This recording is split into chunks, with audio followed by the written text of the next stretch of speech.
Hi, this is Micornus, Phokane, the leader and the founder of Church Governance Solutions.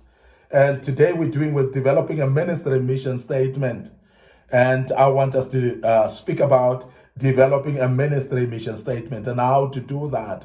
And therefore, just to look at it. And I hope that will help you as a minister, as a pastor. And some of you who have just open up churches and called by God, and you're convinced that you're called by God, that might be a great help to you today. Now, in my definition of the ministry mission statement, I said that a person should be able to articulate it both orally and in writing. And I've emphasized that in the past because that's very, very important that we understand that a personal ministry mission and as well as a ministry mission statement, they should be able to be articulated orally and also in writing. They must be able to be clear to the person who's writing them and must be able to people that are reading it as well. And as well, orally, it must be easy to articulate that as well. Now, to develop such a statement, we combine what we know about our divine gifts. That's number one. And our divine direction as well. And other factors such as where and when we might minister and how this might affect other people as well. And this is very important. And I want to repeat that for a moment because that's very key if you are to develop ministry mission statement. Now we say it must be that you develop such a statement by combining what you know about your divine gifts. Number one, you must combine it with what you know about your divine direction, what you're called for. But also other factors such as where and when we might minister and how this might affect other people. Where and when. So which would mean the place and the time, and making sure that also we speak about the impact to other people as well. For an example, one of your men may have a gift of teaching and a passion for leading high school boys as well. A gift of teaching, but also a passion for leading high school boys as well. How do this work if we were to analyze this example to see how to develop a ministry mission statement? You'll realize that his ministry mission statement could be to teach and thus to influence a group of high school boys and a church to serve Christ for the rest of their lives. That could be the mission statement. And I want to repeat it just as an example. Now, his ministry mission statement could be to teach and thus to influence a group of high school boys at the church to serve Christ for the rest of their lives. That could be, or as an example. Now, my personal mission statement based on my divine design is the following. I desire to be used by God to equip young men and to equip young men that are ordinary to become extraordinary leaders in life. And that's very simple and straightforward. And it's very key for us to understand that I want to equip young men. I want to empower them while they are ordinary in order for them to become extraordinary. And that's my own personal mission statement. And you realize that becomes something that starts locally, but it will spread nationally. And of course, we'll start to see that when you start to drive that, it becomes something that's impactful, but it's more focused as well. And that's very key that we emphasize that. Now, if I want to remember the statement and I want others to know it as well, I need to refine it down to a slogan, at least that is easier for people to remember. My slogan, therefore, would be developing ordinary young men into extraordinary men. Now, that's very important.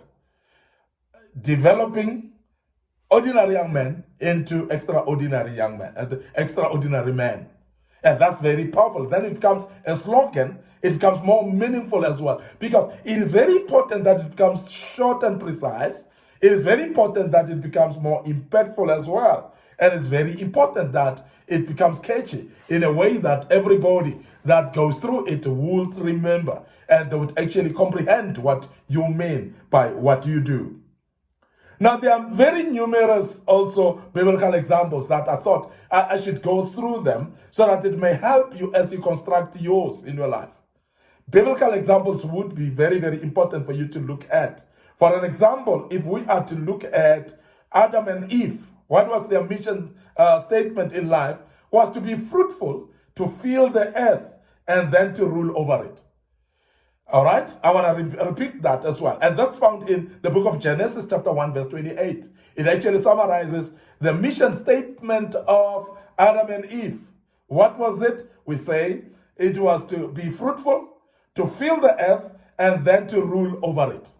And that's precise, that's very short, that's very simple, and it's easy to remember as well for those that read it and those that have been told orally. And I'm sure you would remember that. From the book of Genesis, chapter 1, verse 28, that sums it up. Now, I want us to look at Moses as an example as well, because I think if I look at biblical examples and give you biblical examples, that makes a bit more sense. And I think that will make you to remember while you're constructing yours. Let's look at Moses just for a moment. Now, Moses' mission was to lead his people out of Egypt.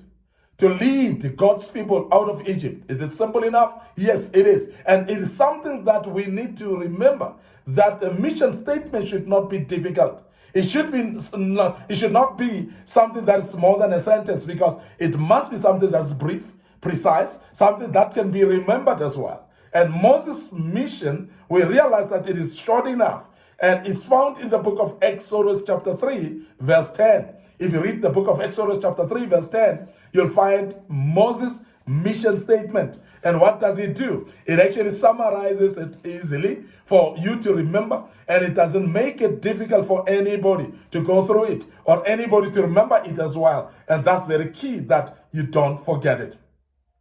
And I want us to analyze Joshua's one, because biblical examples, as I said, they'll actually make more sense to you. Now, Joshua's mission was to lead Israel into the promised land.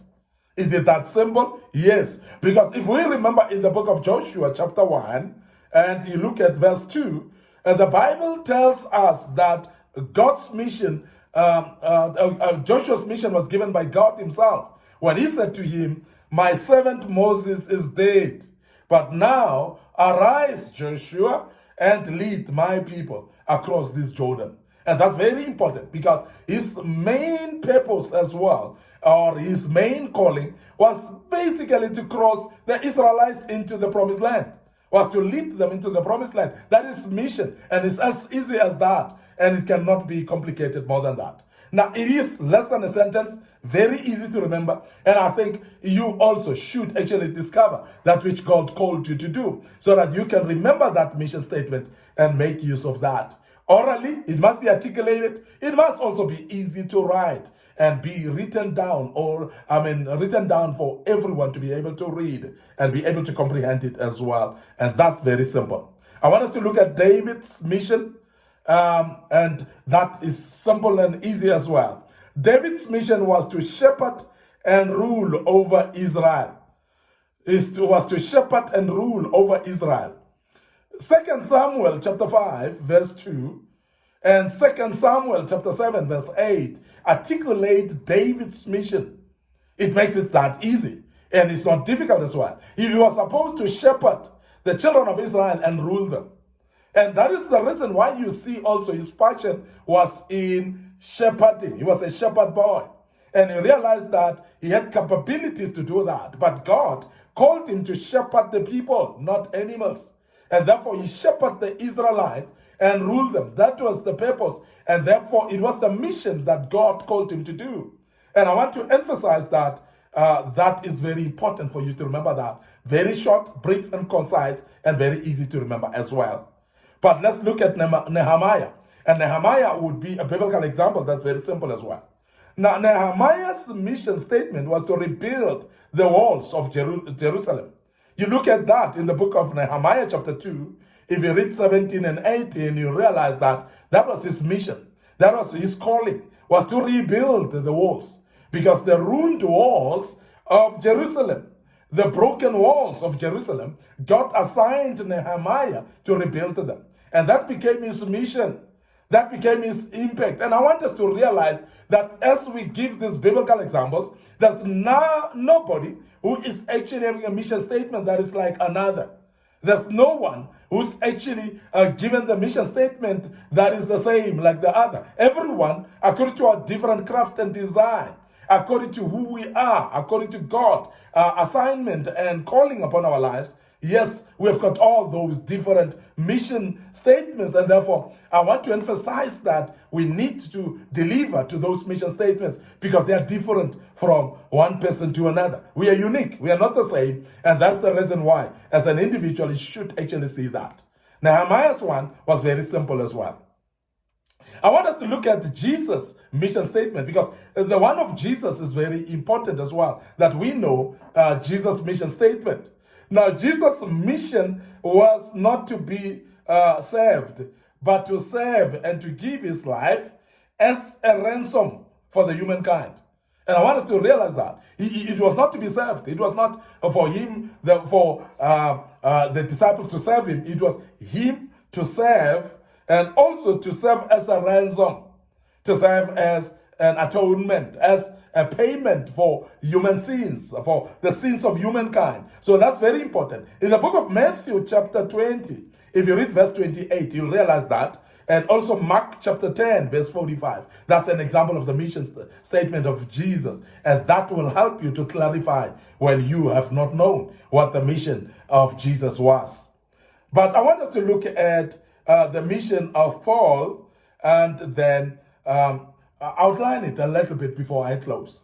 Now, the mission of Paul was to rectify, or to testify rather, to the gospel of God's grace. The mission was to testify the gospel of God's grace to the people. And we see that in the book of Acts chapter 20, verse 24, and also the book of 2 Timothy, chapter 3, verse 10, it speaks about God's grace that Paul is actually teaching unto the people. It was for him to minister the gospel of grace. It was for him to testify unto the people the gospel of grace, so that everyone will listen to him. They can know how gracious God is and follow him for that result. And I'm sure this clarifies on how, therefore, that you can develop your ministry mission statement. And you would know what your ministry mission statement is, because that will help you when you know it, to be passionate about what you're doing and be able to pursue with commitment that which God called you to do. I want to end up here today, and before I check out, I want to remind you of our Facebook page, Micornus Phokane, and the Facebook page, Church Governance Solutions. So please like those pages, follow us on those pages, and don't forget our YouTube channel, Young Men Empowerment Forum, and also Micornus Phokane as well. So please make sure that you subscribe to those YouTube channels, and also I would love you to click notification button so that you may be notified as we post this material. May the good Lord bless you, and allow me to check out right here and say cheers for now.